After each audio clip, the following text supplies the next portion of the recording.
Let's talk about the toxic air outrage that is growing louder across metro Atlanta. And CBS 46 is working to hold those responsible accountable.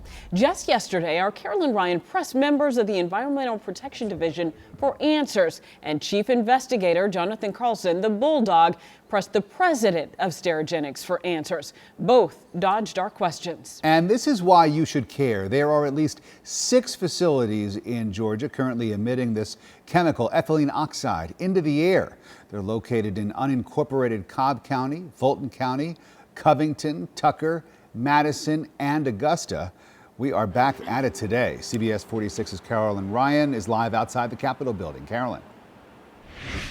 Yeah, the Georgia EPD is supposed to protect our air and water, but their own actions regarding ethylene oxide in our state are being called into question, like, for example, not notifying the public or the governor's office when they first learned of the threat, not picking up the phone and calling their counterpart in Illinois, who was already dealing with an ETO issue of their own, and not acting quick enough to do independent testing around some of these facilities. So we reached out to the agency's boss today, Governor Kemp, to see what he had to say.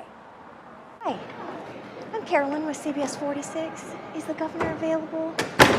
Governor Kemp was not in the office Friday, but he'll have a lot to consider in the coming days regarding his agency's handling of toxic air in Georgia. Your office was contacted in August of 2018 by the EPA?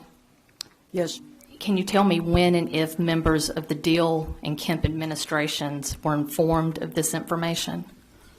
I can speak to that, Senator. They were not notified. Our focus was working with EPA to try to understand what these results meant. Karen Hayes and Richard Dunn with the EPD took questions from lawmakers on Thursday as they sought to learn more about ethylene oxide. After some heated exchanges, the EPD officials admitted mistakes. Sir, if we had to do this over again, we would notify the public much sooner than we did.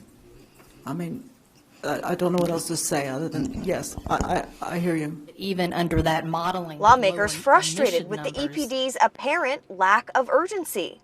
As a retired naval officer for 22 years, anytime lives were in danger, it's full stop automatic. We don't drag our feet. We don't wait for an email response. Clearly, when the numbers are exceeding the levels, it's full stop.